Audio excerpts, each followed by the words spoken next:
doit mettre sur pied et dans un état de droit, il y a une justice indépendante.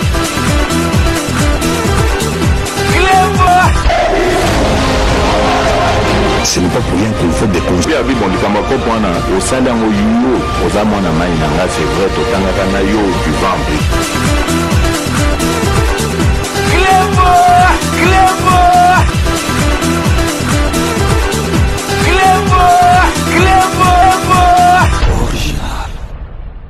Salut et bienvenue sur Clébois Original. Merci de votre fidélité. 5 minutes avec César Ngadi. Tout le monde est d'accord et il en restera ainsi pendant très longtemps. 5 minutes à Lelo, Tokolo Belabino, Makambo Moko, Ezali Kosala Ngai, Pasi na mawa na motema, en même temps surtout Kanda o Ezali nanga na motema Lelo, parce que Ndoki ya Congo, Izakaka Congolais Moko. Boyebi, ndeki to lela ki marque to lela tango kanamba bazalaki na pouvoir ba combattant basala ba marche ba talon eliama kanamba alongwa te to bandaki ko lela wana ifo na répéter parce que ngai moko nazali combattant munene ngam na fula ba combattant yo surtout ya France ba yebi yango ngam na ndo pesa bango micro po baloba nazalaki ne bandeli donc bato bazui combat na retard là msu ba yebi do la combattre combat zalaki Kabila dégage. Kabila a dégagé jusqu'à preuve du contraire. Moutou côté à Koloba, Kabila a dégagé. Occupation, tout le monde a drapeau mon côté. Yamboka moko et téléman Mboka na bisopo. Boloba occupation, infiltration. Witaki. À partir de Kanambe, moutou kosa infiltration pour na ko sala ba masolo na ina Kanambe. Donc siko bato bazali ko comprendre. To badaki olela. Atan puku, atan nia ubachaye. Njambe alingaka Congo na FC bino ke Njambe alingaka Congo a poneli biso. Pas de moindre Moutou Moko Koutu ya Kosakanate, donc opposant, donc combattant Mounene, Oya Bunda, depuis la Belgique, Tina Kisasa, Moana, il y a Papa Tshisekedi, la Gisa Biso Penza, démocratie, tous na pouvoir. Mais pourquoi Tozali ko Bomana? Pourquoi Tozali ko Linganate? Na yebi Sarabino Soki, Masolo Oyo. To Panzana Boye, Bazo ba faible, Zali Martin Fayulu. Martin Fayulu, Moutatia, division, na Kati ya ba Congolais. Na kati ya ba Congolais pe azwa batu oyo bazali ba faible na lagisaki bino bomoni asali tourner moko donc Europe Amérique soko azongi lu pembe kozala donc bokonzi ba bota makana yango azongi bomonaki désert azopesa ba mbota me amatili kola voiture na Egypte na azopesa ba mbote na bato bazokene misala na ba pusu na ba receveur donc azali mutu moko donc ya kolandaka te falu akoka kozwa Fayulu a 65%. Fayulu pende kazana akozwaka bokonzi na Congo te azoko forcer pour rien. Les lois comme kolobake akutana na président de la République. Mais Fayulu na yebi makambute Fayulu azana ngona mtu. Na barabilo ka Fayulu azali mal entouré. Botala siko batangwa lekisi afinga lube n'importe quoi siko akutana président de la République bako solo la nini. Botala conférence de presse na lingina zongi la kutu ngote botala conférence de presse na makamazolo. Azolo ba président de la République azali ko banga donc élection a gagné ngote yangwana abimisi guerre soki donc na batu na abimisi guerre ya ko pona mkonini guerre wane ko zonga po azali upemba. Mais en tout cas, de plus en plus, donc, Fayulu Azoko Maka médiocre. Donc, président de la République a banga élection. Yé Moutalo Baki Goutou Makamba élection, il faut zala. Binon de Siko, vous a prêté. Vous avez qui dit, vous pensez qu'il y a marque à la glissement, mais Fayulu. En tout cas, donc, ça sert à rien qu'on s'éterniser là-dessus parce que les OP sont mawa. Donc, Fayulu, en tout cas, Sorozoluka, Loupembango, Okoma, donc, opposant numéro 1, donc, Okokakate, parce que Loupemba, donc, charisme, Babo Tamrana. Yangwana lelo na ye penza koloba na émission na biso lelo ezopesa ngai mawa ezopesa ngai pasi na motema na kanda en même temps mutu oyo azali contre Fachi alingaka Fachi te alingaka politique ya Fachi te alingaka UDPS te mais oyo penza azali congolais de souche oyo penza papa na ye na mama na ye baza ba congolais. Est-ce que mutu nini yango na Congo wana ou bien na libanda mboka lelo akolinga M23 a gagné bitumba oyo toza ko sala bango et puis M23 a kota na Goma. Ben formation bolandaka ba télévision française. Te bozo malata ba télévision française na makamba Poutine de ba lobate. Ba télévision française ba France 24 on a ba raconter n'importe quoi. Donc ba to na tout bazali na sima Kagame. Ba biloko to Kagame bandaki ko yiba bango bandako profiter na yango boye ba yango. bazolo bobar bazo véhiculer ba fake news donc ba comme na Goma ba kokota na Goma eloko moko et salamité lelo penza nazo tuna muto aza congolais solo est-ce que oko sepela ke M23 za Goma na kotanga kutu ba kombo ba tonto so na otana ba réseaux sociaux ils ont pesa ngai mawa pona comprendre que congolais azali donc na ebité mutuni na loka biso na ebisa ki bino ke soki muto a loka biso osenga mbongo aya to kongola mbongo to pesa ye donc ba nouvelle ozo ya ba nouvelle a lokuta kaka pona kokotisa donc pagayi na population ba banda kokima na seli ko tchela bino botala bino moko muto ya vandi na mboka oyo babengi qui bumba place masolo oyo kozala a sali vidéo a expliquer batu ba ko ki choyeli pesa nango pas cité donc azo expliquer batu que situation za nango maîtriser bo banga na binote loko moko zate ngande na za boyo bi congolais au penza solo congolais ni na ko sepela penza que donc M23 za Goma ou bien donc siko congolais azo sepela ndenge batu na biso bazo kufa donc azo comment on peut na réseaux sociaux azo comment on peut donc na ba réseaux sociaux ka zali ko sepela donc mikolo zo tanga bazo Goma donc to komi wapi. De toute façon, si vous voyez que bazo bomasusu va présenter, oya Monique azo sala, oya Monique ningo kumbela, Congo na biso na ndenga malam koleka Félix Antoine. Mais acha libaya na 2023.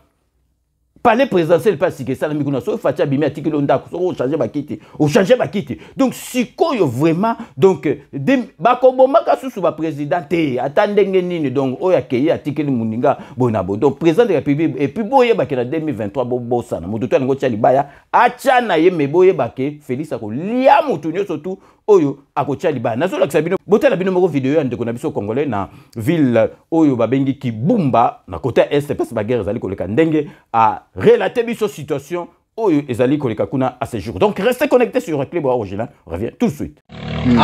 Sai tuko Kibumba hakuna problème sai hapa tuko Kibumba leo siku ya tatu na sai ni 13h40 tuko Kibumba FARDC shakamata kokote ndio maana nakwambia msipanike mwingine kwa pia makambo haya M23 nani abako hapa kitokose makasi Bino mo botolanda bolanda ka ba télévision étrangère té parce que Congola comment na complexe moko bo soka yoki France 24 alobaki RFI alobaki biso nde toza na information RFI akoleka Reclebo Original c'est ça ngadi grand prêtre d'information RFI akoki ko yeba mboka oyo ngai koleka ngai moko botika ba masolo wana bato anyo surtout bazali na sima ya Kagame bangondo bazabotala ke donc MONUSCO a déclaré que azana ba armes sophistiquées ya robunda na M23 siko biso moko tozo bunda na M23 bozomona donc MONUSCO azanga ba armes robunda na M23.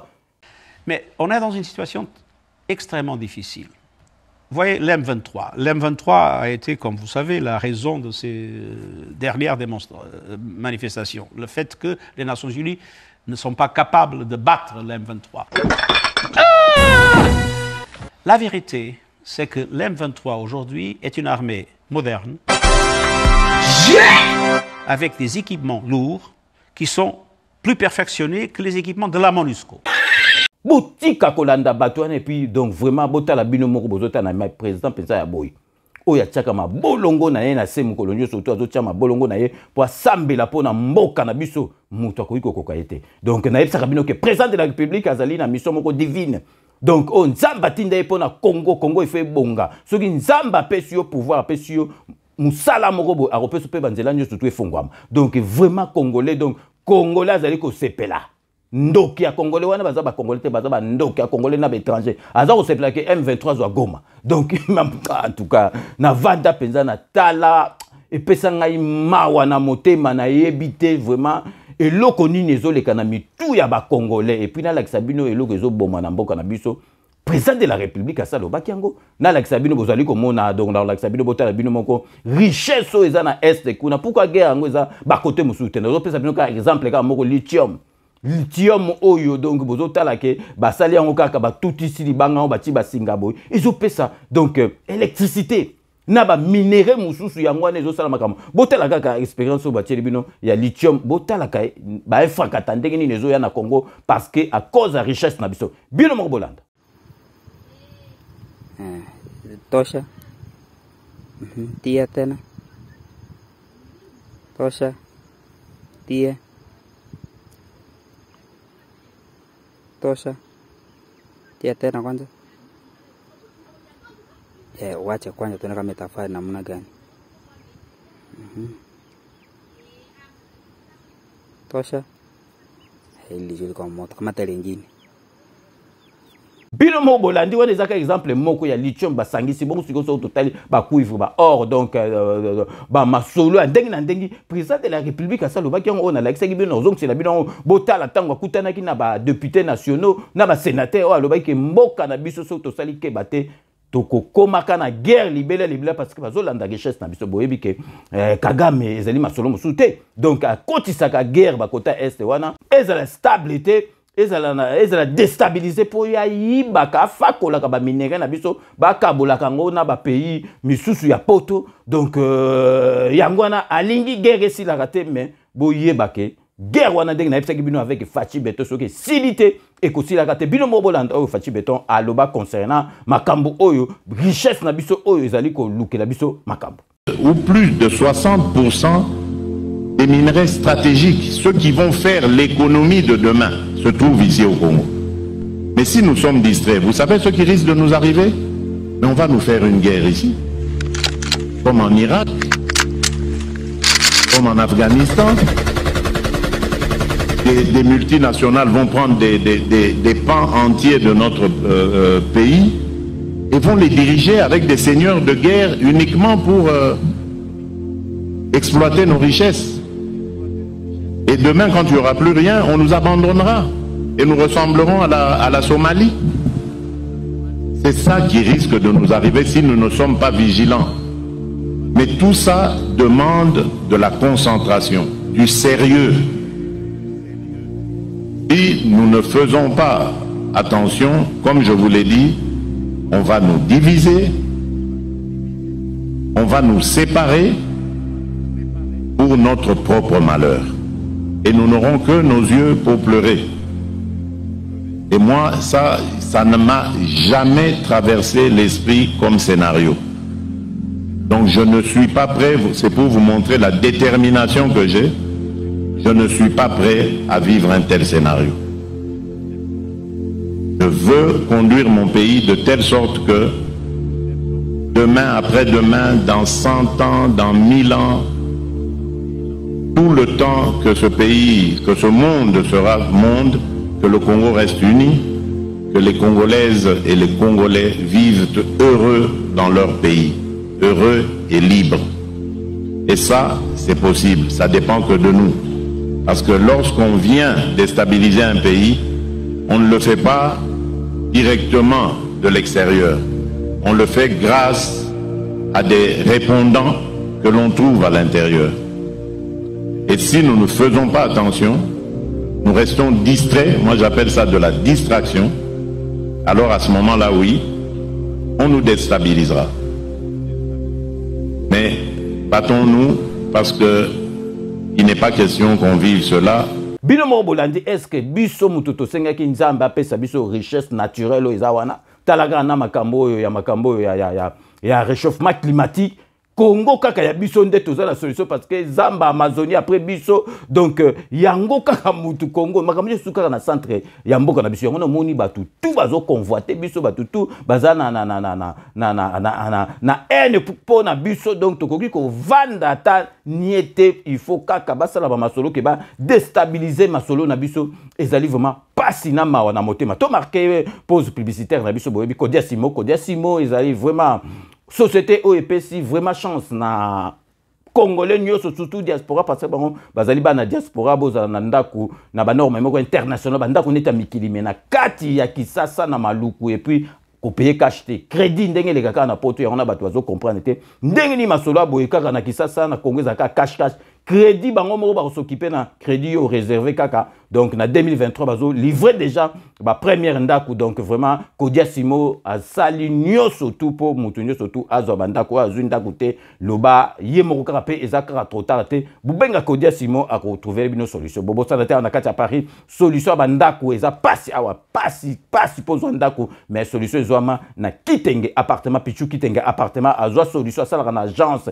a privilégier bana mboka ceux qui ont visité aux Indako. Donc, bobenga, bato bazana problème bandako, bobengi Kitenge appartement solution et Zwami. Wami service ya maman nabiso Mireille Wankake merci na nyoso to zali ko sala pona bana mboka na côté à fret donc business Wami business ezali wana soko tibilo kono lali oko retirer encore kuna na kati ya mboka. Merci na maman nabiso Mireille Wankake na o zali ko sala na Wami business et puis bobo sanate Sepela TV décodeur oyo na ebitinga banana banda Sepela TV ça fait presque plus de 10 ans na zwana nota problème mon côté donc elenge za na Sepela TV na mona ngoneti na ba décoder musute na qualité image na son donc Sepela TV sengisa makamunyo surtout elenge nango za muke okotambola nango partout et siko zali ko même na kisaso memi yango mutu moko be akomela kinga yo na États-Unis pe ko sala mais papa tant ba biso partout dans le monde États-Unis za internet et fonctionnera na internet tu place tout et za na chambre hôtel au memi yango ti okotala ba chaîne nyoso plus de 500 chaînes nyoso tout ya kitoko wana nyoso tout ezali biloko kaka ya bana mboka donc on a parlé sur ye pour kataban cheve au beta ba dernier coiffe adresse zaka moko El Binto coiffure na Saint-Denis na Casanova oye wana bazo kato avec sourire donc salon zaka moko auto recommandaka bino El Binto coiffure donc restez connectés sur Clébois Original on revient tout de suite.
Codiasimo vous propose un crédit immobilier.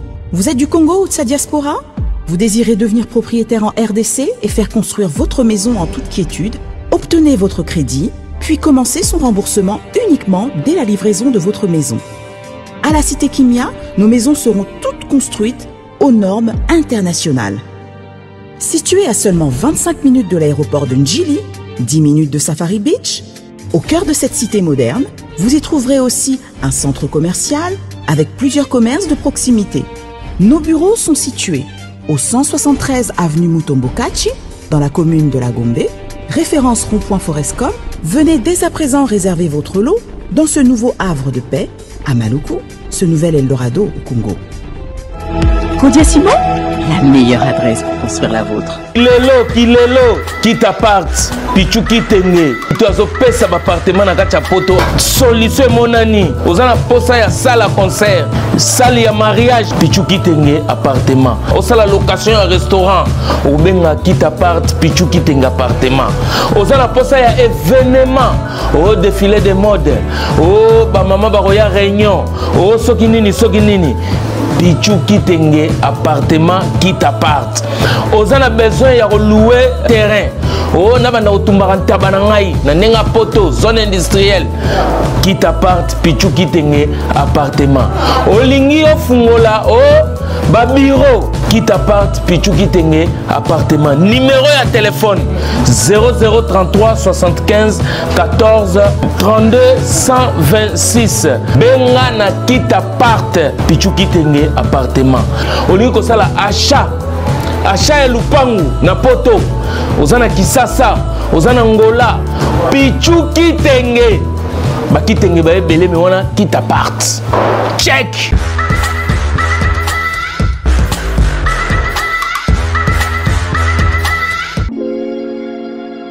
Sepela TV ezali décodeur ya Banamboka. Sepela TV différence nango ezali na ba décodeur mususu o tozalaka nango na kati ya ndaku. Sepela TV botala ngo ezaka mukie. Eza mukie olingi ko voyager ozu yango o voyager nango. Parce que ba décodeur o biso tozalaka nango evandika na ndaku mais Sepela TV déjà eza mukie botala ozu o kolisi yango ka na poche na kosi na poche à veste o voyager o memi yango partout dans le monde ici kazo kende. Donc on a besoin il y a câble HDMI, courant na internet. Internet est comme partout, courant est partout. Donc ils en a plus de 500 chaînes yo surtout ya kitoko. Bilengi ba choix ya congolais kaka mutaoye bango. Donc congolais kaka mutaye bango. Congolais kaka mutaoye ba elengi nini yo kaka. Donc congolais kaka mutaye bango. Donc c'est relative ça. Ya Banamboka bozwa abonnement nango okozwa ngo ya ne mobimba okozwa ngo pe par mois au bengi bango na ba numéro na bango bozali komona. Donc Sepela TV ezali décodeur ya yo ya ngai. Donc ezali ya étranger te ezali ya Banamboka. Avec Sepela TV tout le monde est d'accord et il en restera ainsi pendant très longtemps. Bienvenue dans le monde de Sepela TV. Sepela TV est le décodeur qui vous permet de suivre les chaînes du Congo en direct de la diaspora. Wami Business, votre agence de fret maritime et aérienne. Vend des produits importés, lait de beauté, vin rouge, blanc, rosé, sel, sucre, désodorisant, eau de javel, savon de Marseille, casseroles et divers articles. À Kinshasa, nous sommes sur l'avenue Maringa 83, direction Assosa dans la commune de Kassavou. Pour plus de contacts, appelez-nous au plus 243 85 018 22 17 0033 75 80 96 032. Wami Business, toujours la qualité. Sur Paris, nous sommes au 5 boulevard Ornano 75 018. Wami Business avec Mama Mireille Wankaki, toujours la qualité. Chez Elbito Coiffure, toujours, ça marche comme ça là, avec la solution là. Toujours.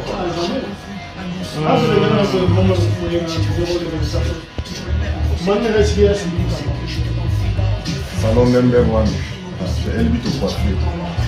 Il coiffe avec sourire, il coiffe avec noblesse. Chez Elbito Coiffure.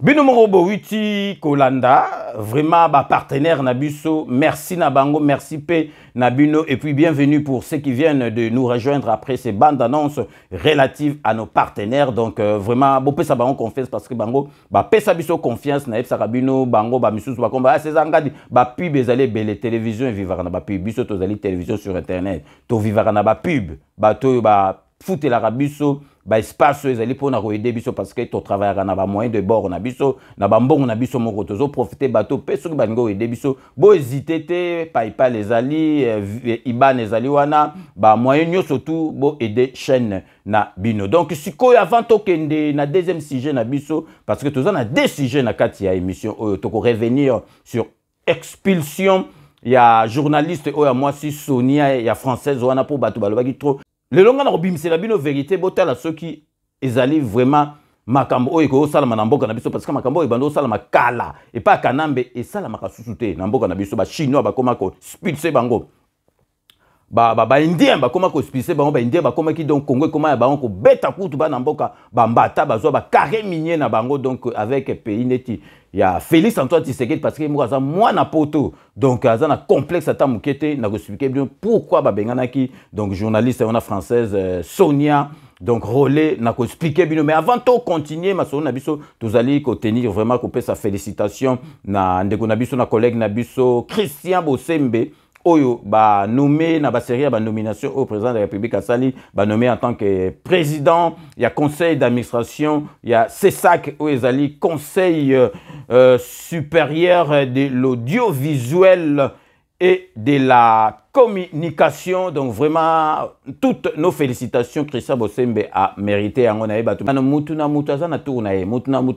Azali na projet nae ayebi makambu nae muninga ezali sengo mingi ba misuso nanu ba bimite ba vanda calme président de la République akoki ko nommé batunyo tout batanga na ba chikite batutu batanga na ye ako nommé ba mbala moko te batutu ba kola na ye ako nommé ba mbala moko batutu ba vanda na Belgique ako nommé ba mbala moko te donc batutu ba vanda na ye na Kisasa ako nommé ba mbala moko te ba o ba bima kitoko pona bango donc mutu na mutazali na makambo na ye président de la République boye baga ke abosanaka batu na ye une fois de plus vraiment toutes nos félicitations na Christian Bosembe vraiment azo mérité sika na EP azali pe mutu ya mayele ba misusu ka ba nommé faut y ba pe faut ça peine na mutu te il faut pas la te ba nommé ka parce que y a qui président comme Mukonja comme président de la République a nommé il faut pas matière église parce que ba mo ba manotu na siko CV yo président CV ça te do ba nommé ka na loisir ndenge wana donc vraiment to sepeli mingi na nomination ya Christian Bosembe donc situation est to ebisa ki bino bolanda ba fake news te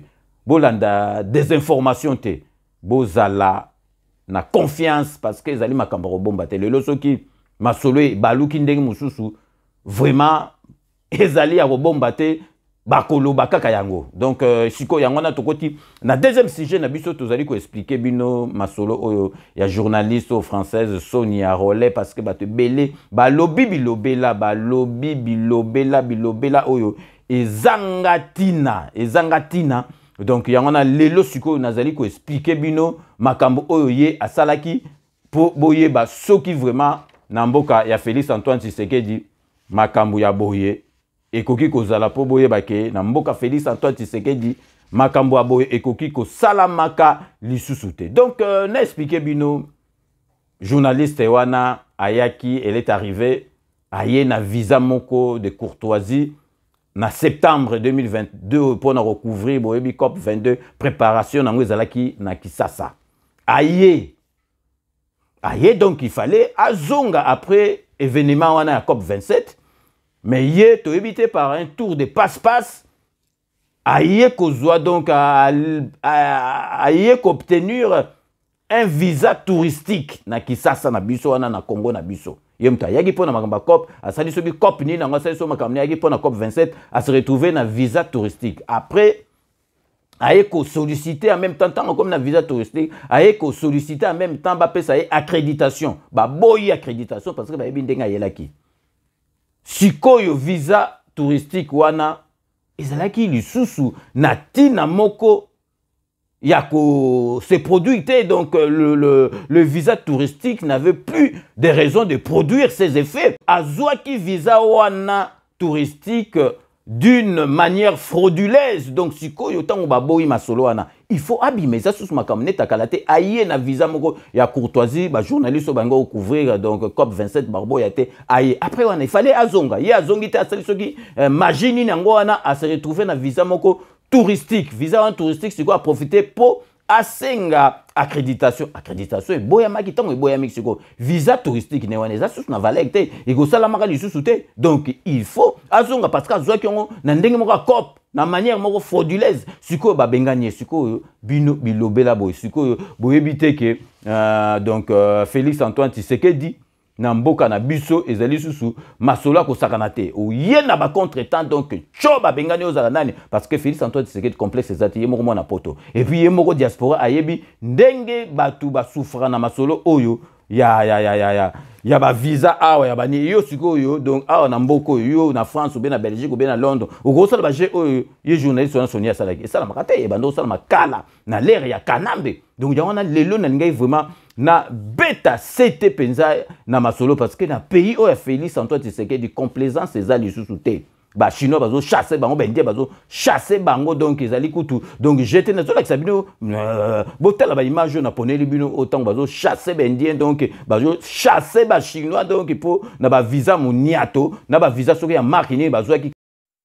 La République démocratique du Congo n'est pas un dépotoir. Ces 5 sujets d'origine chinoise et 7 dames vietnamiennes viennent d'être reconduits à la frontière pour un séjour irrégulier en République démocratique du Congo. Ces 5 Chinois travaillaient à Kolwezi dans le Lualaba et disposaient des visas non requis pour les Chinois. De plus, ils ont osé faire obstruction au travail des agents de la DGM en mission de contrôle du séjour des expatriés dans la contrée. La vietnamienne, elle aussi, en séjour irrégulier, s'est permis d'entrer clandestinement en République démocratique du Congo pour un travail peu décent portant atteinte aux bonnes mœurs. La loi est dure, mais c'est la loi. La Direction générale des migrations, sous l'impulsion de son directeur général Roland Kachouantale, qui s'inscrit dans la vision du chef de l'État, Félix Tshisekedi, tient à faire respecter la législation en la matière. Après avoir été entendu par les services compétents de la DGM avec des arguments non convaincants, mes amis, il m'a envoyé une photo.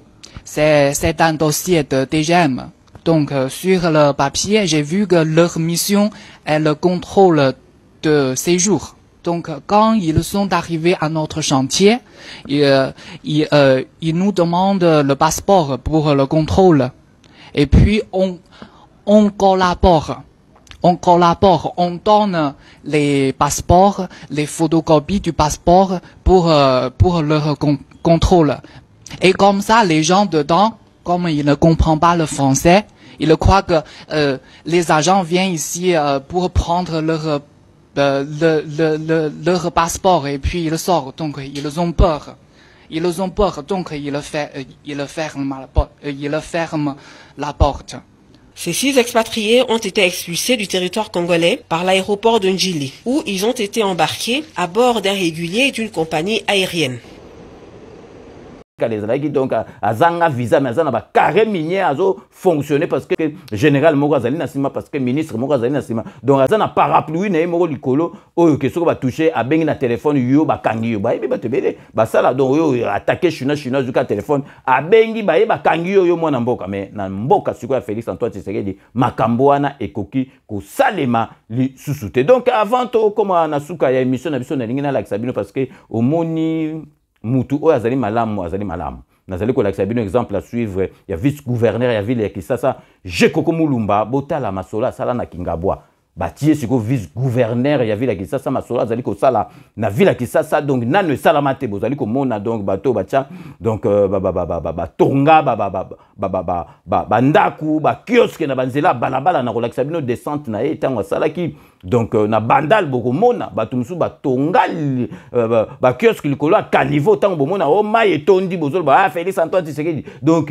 vraiment tozali ko féliciter Jekoko Mulumba donc azali vice gouverneur ya ville ya Kisasa botala bino moko descente na sur terrain makambo azali ko sala ezali penza ko monana na miso abatu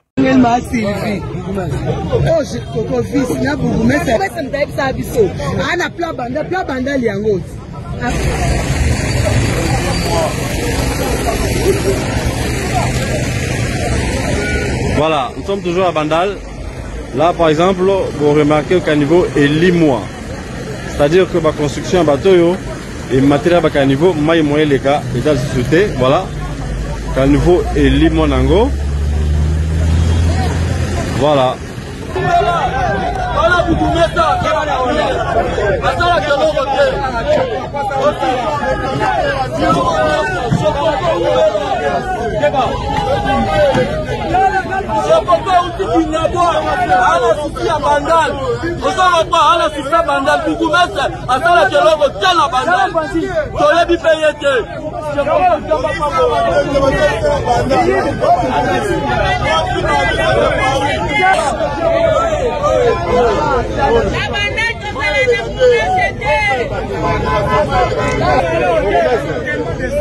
Là, on fait sur la population.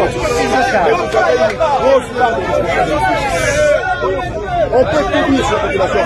Vous avez une grosse part de responsabilité ici. Comme ça. Comme ça, vous avez attendu la qualité. Pas comme ça.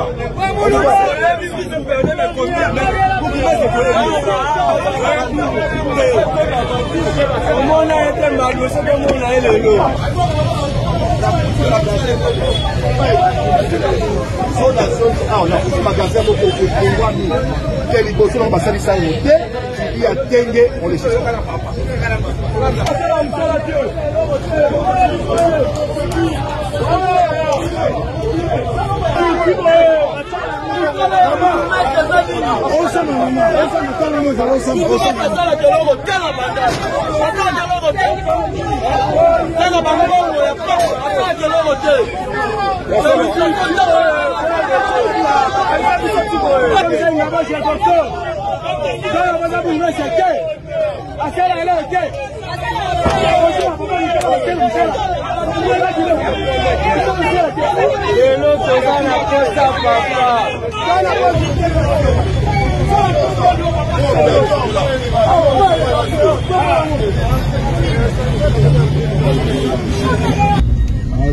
Mwana mboka Jekoko Mulumba o azali bongo vice-gouverneur ya ville province ya Kinshasa akitaki sur terrain lelo mokolo elendisami na bourgmestre ya commune ya Ngaliema bakitaki kolanisama na likanisi ya Kinshasa 0 épave kocha ordre pe propriété na ville province ya Kinshasa bango bakokaki kobenga bato nyonso bazana ba marché pirate bazoteka na bakabine na coin sans ko respecter sécurité na bango na yango bamituka oyo esala kalisusu te liboso ba souciate liboso ba avenue na ba coin pen lelo ya prince ba kenda ki bongo na ba matériel oyo elongo bani pona ko dégager pe kocha propriété na ba avenue na yango bolanda ndeko na biso Jekoko Mulumba na micro ya code 243. Nous allons le 14 novembre 2022. Nous sommes sur l'avenue Ngouma na Mbinza Ngalé Mama campagne. Bota la bino moko na pesi un exemple moi moké. Batu mingi bazali ba ba kiosque awa baza même pas na mukanda l'état. Même si bazali na mukanda l'état toko autorisé té na prise publique et comme lokola tout ça la jungle. Les gens doivent comprendre que l'état existe. Et nous sommes derrière pour toujours tout neto message ko zo ba décision moko forte contre bateau bazo bomboka oyo. Boye ba que l'état lembakati l'état ko za mo muke amona kiti me mukola moni fa zongi sa makambu na nzela na on peut un exemple mo muke botala cabine électrique ngoyo 6600 volts mais botala muto azu courage na kiosque na chaki awa azu singa elongwe na kiosque na e koti na cabine aucune protection tango mole ko beta e bomi e comme papa Tshisekedi papa Ngobila papa Jekoko papa botaba aventure. Nous mettons en garde Batunioso ou Bazali contre Mibeko à l'État. Les textes existent. Parce que Kinshasa faut la ta robe nango o ezaka na tangwakala. Merci beaucoup.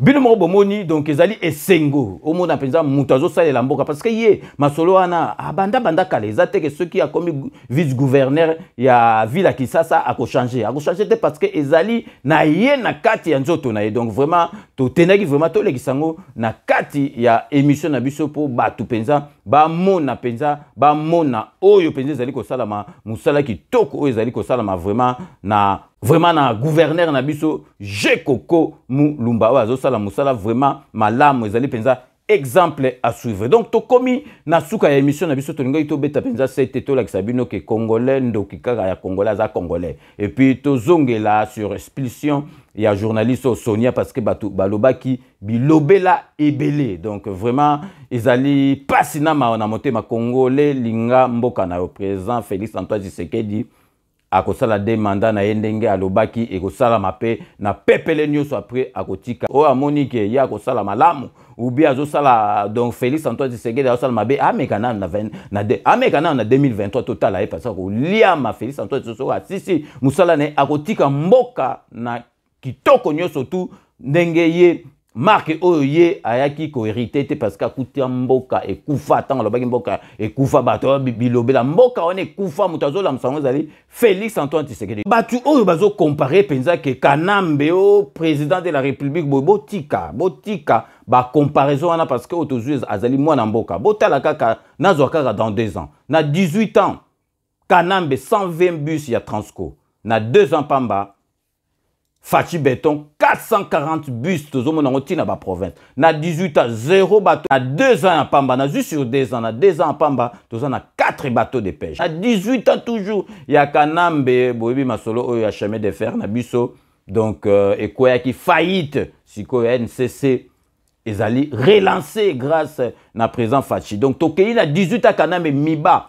En faillite, Koufaki parce que ça qui ba masolo na ye mususu ya ba miye po ba yibaka. Miba est là qui met avec Fachi Béton à 2 ans, Miba ezali relancé. Donc et puis suko Tokei na 18 ans Kanambe sucrerie oyo ya Kivu et qui en faillite mais na 2 ans pamba ya Fachi Béton sucrerie oyo ya Kivu et zongi na kacha masolo. La liste est tellement longue. To tangeli bino par exemple wana ka ndambu. Donc to tika ko comparer l'incomparable. Donc to komi na suka ya émission na biso ndenge na epsa bino ka que je vous laisse le soin d'en tirer vos conclusions et de me faire parvenir vos commentaires comme d'ailleurs vous en avez l'habitude. Donc so to komi na suka boyebika base donc avant to banda ko pesa batu ba remerciement ya base toujours tenir souhaiter ba bon et joyeux anniversaire na ex-combattant, qui combattant munene na sala ba makambo belé na combat ngai témoin donc vraiment ba combattant oya solo oyo ba yebi combat ndenge zalaki ba changer esprit parce que to libité que combat ici là combat iko silaté même na ba pays oyo civilisé ba pays oyo industrialisé ba pays riche combat ici la raté mais forme ya combat il faut changer donc les lots vous allez vraiment couper ça va bon et joyeux anniversaire na président Martin Sali président ya RCK Martin Sali donc vraiment Oumela parce que yoza combattant penza ya solo au pétant ma solé changer à comprendre que ma solé changer est-ce que Martin Sali a critiqué a critiqué quand il a critiqué Sali donc j'en profite de l'occasion pour nous ça la dame de fer donc Bambo Tebele Martin Sali Oumela bon et joyeux anniversaire non parce que bango penza ba ma solo combat ba yebi yango ngana zale témoin donc bokotu na batutu Pierrot était là donc Lucien Gando Papi Volcan, donc Babé Masombo, donc combat ngana yebi yango nazalaki na kati. Donc combat ekoki ko silaté, mais combat il faut échanger forme parce que ça na sens moko te que toko mokoloba makambo to ba na Kabila ezonga lisusu. Donc et puis vous allez peut souhaiter na deuxième position toujours na série ya ba anniversaire vous allez ko souhaiter Papi Mboma ya B1 Papi Mboma bon et joyeux anniversaire. Et si vous allez nzambe abatela parce que vous allez penza mutu ya malamu ya motema malamu donc vraiment otikara vienne à yote à chaque fois qu'on a single service au salarango vraiment sans intérêt donc Papi Mboma bon et joyeux anniversaire donc ce que to koti na masolo na biso ya ba remerciement ya base bobika to banda toujours na honorable Jean Moutala merci na surtout au sala rapport na 5 minutes avec ses engagés toujours na kati à Londres to kopesa mbote na José Kana ki kakamene maître Wera Mukuna maître Rajamoule merci na surtout au sala rapport na 5 minutes avec ses engagés toujours na kati à Londres to zali kopesa Maria la beauté naturelle merci na surtout au sala rapport na 5 minutes avec César Ngadi toujours na Londres tropé sambote na Jano Matundu merci na surtout au sala rapport na 5 minutes avec César Ngadi toke siko na 4 Espagne Mobikat Espagne ngana ko sarate vrai chéri na ndeka mukete beloti mavungu po batumsu ba bia César Ngadi chaka commenter trop mais non ngana ko sarate botala kaka bino mo bozo komona donc azali vrai chéri na ndeka mukete beloti mavungu merci na surtout au sala rapport na 5 minutes avec César Ngadi tiki Espagne to na kati ya Belgique na kati ya Lola po na repesa putu de Yalola petit sœur propre putu de Yalola merci na surtout au sala rapport na 5 minutes avec César Ngadi ba administrateur na biso basala ka musala makasi na kati ya groupe na biso na pesi bambote na Shai Mokenge Shai wa balengela mon voisin Shai Mokenge Shai merci na nyoso to sala rapport na 5 minutes avec César Ngadi Babi Kisinga merci na nyoso to sala rapport na 5 minutes avec César Ngadi Jérémy Mukuna merci na nyoso to sala rapport na 5 minutes avec César Ngadi tikel toujours na kati ya Paris pour na repesa Fifi Philo Faria l'homme à la Mercedes très propre Fifi Philo Faria merci na nyoso to sala rapport na 5 minutes avec César Ngadi Jean Jean-Marie Chibangu, merci na ba partage nao, merci na befort nyo surtout au sala rapport na 5 minutes avec César Ngadi. Siko tozali kopesa mbote atiaka ba commentaire ebele dernièrement ati commentaire à lobby vient ngai na lela yo mabe yebara penga pe na lela yo donc tozali kopesa mbote na Destin Poyi, merci na ba commentaire na yo na nyo surtout au sala rapport na 5 minutes avec César Ngadi. Tokei siko na kati ya Ottawa d'ailleurs koti groupe na biso kaka pe lobby en tout cas azali molandi monene tozali kopesa mbote na Alain Ilunga Chimanga na kati ya Ottawa na Canada. Alain Ilunga Chimanga merci na nyo surtout ça la rapport na 5 minutes avec César Ngadi. Tokei siko na kati ya Zambie po na kopesa Jacob Nundwe merci na nyo surtout au ça la rapport na 5 minutes avec César Ngadi kuna na kati ya Zambie. Tokei siko na kati ya Bundes po na kopesa Mamadou Polondo merci na nyo surtout au sala rapport na 5 minutes avec César Ngadi. To songi lisusu na kati Afrique du Sud po na kopesa mbote na Zoé Chilumba merci na nyo surtout au sala rapport na 5 minutes avec César Ngadi. Siko tozali kopesa mbote na mama na biso Thérèse Kamani na frère na ye Tyson Kamani, donc merci na nyoso tout vraiment au sala rapport na 5 minutes avec César Ngadi. Donc vraiment merci à trop dans bas commentaire na donc Tyson Kamani frère il y a Thérèse Kamani merci vraiment na nyoso tout au sala rapport na 5 minutes avec César Ngadi. Tokei sikoyo na kati ya Kenya na Nairobi po na kopesa Antoine Kinyoka, merci. Na nyoso tout au sala rapport na 5 minutes avec César Ngadi. Donc boyebi karake ceux qui to comme na suka to bossa na raté to suki saka na dokotolo parce que santé ezali numéro 1 santé ceux qui bien té au sala le côté yango na to suki saka toujours na dokotolo na biso Jean-Paul Jamba Kaoudi merci na nyoso tout au sala rapport na 5 minutes avec César Ngadi. Donc nous arrivons à la fin de ce 5 minutes avec César Ngadi que j'ai eu l'immense plaisir de vous présenter. Merci de l'avoir suivi. Nous allons nous retrouver avec grand plaisir dans 24 heures pour un nouveau numéro. D'ici là, portez-vous bien et à très bientôt. N'oubliez pas, tout le monde est d'accord et il en restera ainsi pendant très longtemps. Bobo Sanate, Kanambe, Arozoa, Masolo, Nambuchu, Penadikos.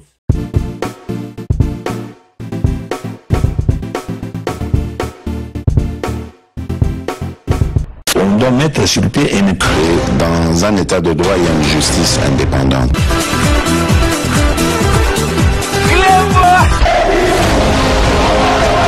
Ce n'est pas pour rien qu'il faut des conseils. C'est vrai,